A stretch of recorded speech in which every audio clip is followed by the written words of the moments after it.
ও আমার বাবাজিরা সোনা মানিকিরা, লাইলাতুল বারাতের রাতে আব্বা মায়ের কবরের ধারে যাবেন না, যাবেন না। আচ্ছা মোমবাতি নিয়ে যাবেন?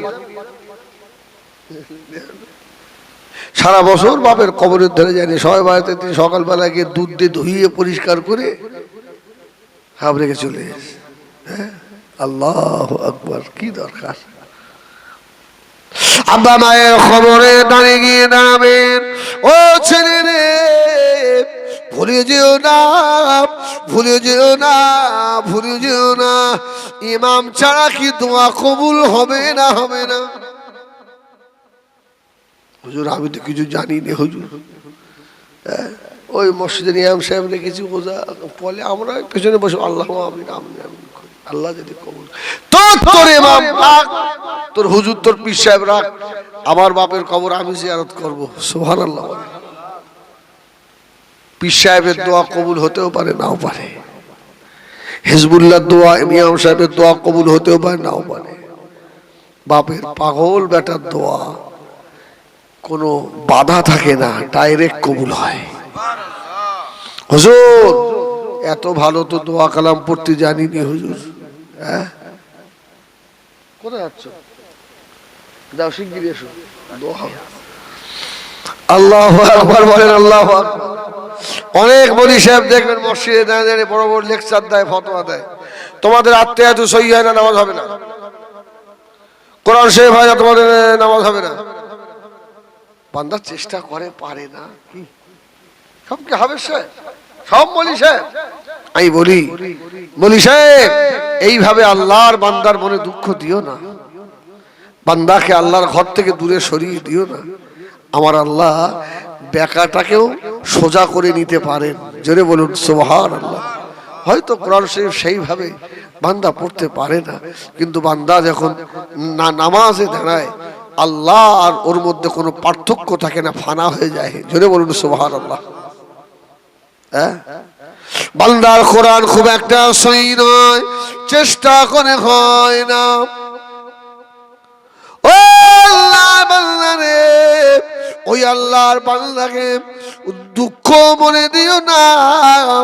এতটুকু বলো, তোর পাকাটাকে আমার আল্লাহ সোজা করেও নিতে পারেন।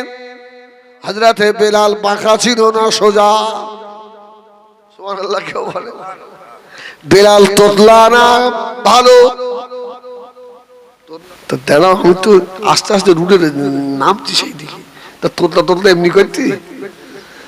আল্লাহু আকবার বলেন, আল্লাহু আকবার। আরে মুসল্লি বয়স হয়ে গেছে, দাঁত পড়ে গেছে, আল্লাহর দরবারে ঘুরে এসছে। আল্লাহ বলছে, এই মনি সাহেব, আমার ওই বান্দাকে তাড়িয়ে দিসনি রে, আমার বান্দার মনে দুঃখ দিসনি। ও সারা জীবন না পড়ে এখন নাচ পড়তি, খবরদার পড়ো না। যে বুড়োটা বুড়ো বয়সে এসছে, আল্লাহ বলছে, ওরে আমি ভালোবাসি আমার বান্দা যে ফিরে এসছে।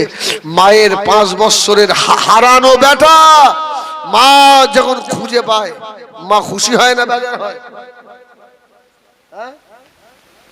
খুশি হয় না? আচ্ছা সে খুশি শেষ আছে? যদি মা তার হারানো বাচ্চা খুঁজে পায়, মা তো খুব খুশি হয়।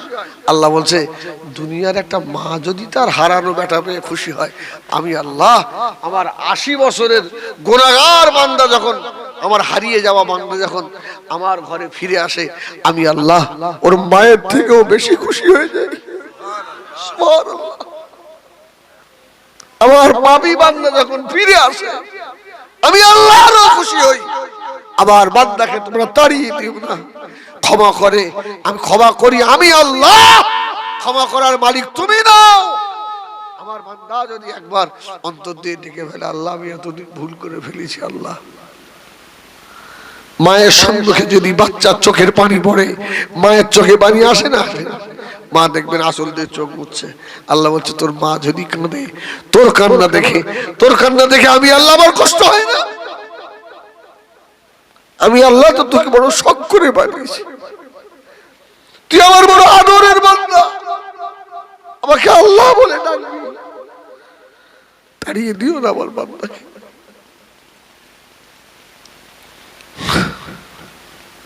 এই জন্য একা একা নিরালায় বসবেন, বসে নিরালায় বসে বসে কাঁদবেন জীবনের গুনার কথা বলে। মান বাকা মিন খাশিয়াতিল্লাহ হারামাল্লাহু আলাইহিন নার, যে চোখ দুটো আল্লাহর ভয়ে কাঁদে ওই চোখ দুটো আল্লাহ জাহান্নামের জন্য হারাম করে দিয়েছে, জাহান্নামে দেবে না। আল্লাহ বাঁকাকে সোজা করতে পারে, রুকু খুব ভালো পারে না।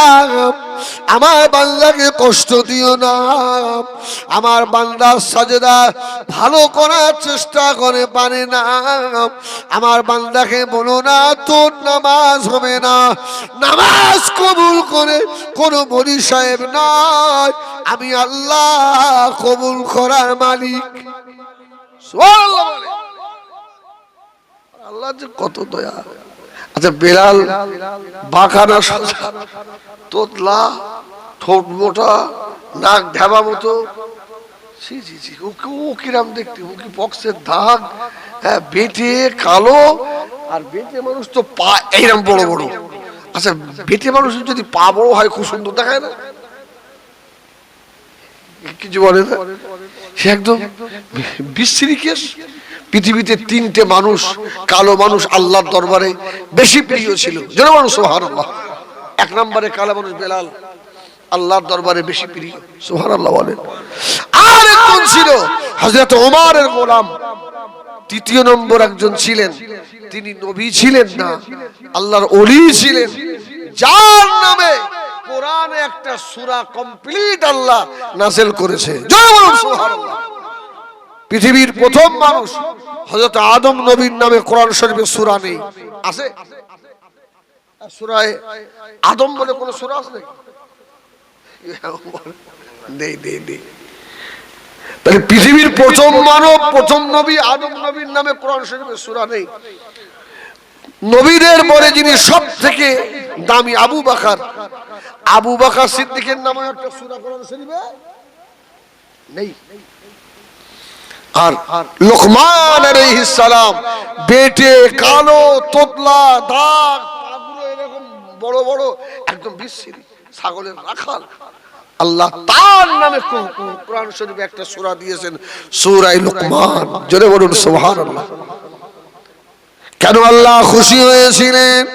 লোকমান আলাইহিস সালাম বলেছিলেন, ইয়া বুনাইয়া আকিমিস সালাত ওয়া আমরু বিল মারুফ ওয়া নাহি আনিল মুনকার ওয়াসবির আলা মা আসাবাকা ইন্না যালিকা মিন আজমিল উমুর। সুবহানাল্লাহ। নামাজ প্রতিষ্ঠিত করো, নামাজ কায়েম করো, সৎ কাজের আদেশ করো, অসৎ কাজ থেকে মানুষকে বিরত রাখো। আসবির আলা মা সাবাক, ধৈর্য ধারণ করো। এজন্য আল্লাহ বলেছেন, ইন্নামা ইউআফাস সাবিরুনা বিগাইরি হিসাব। যে ব্যক্তি বেশি বেশি সবর করে, সবরকারীকে আল্লাহ বিনা হিসাবে জান্নাত দেবে। সুবহানাল্লাহ। এবার আসলে সেই বেলাল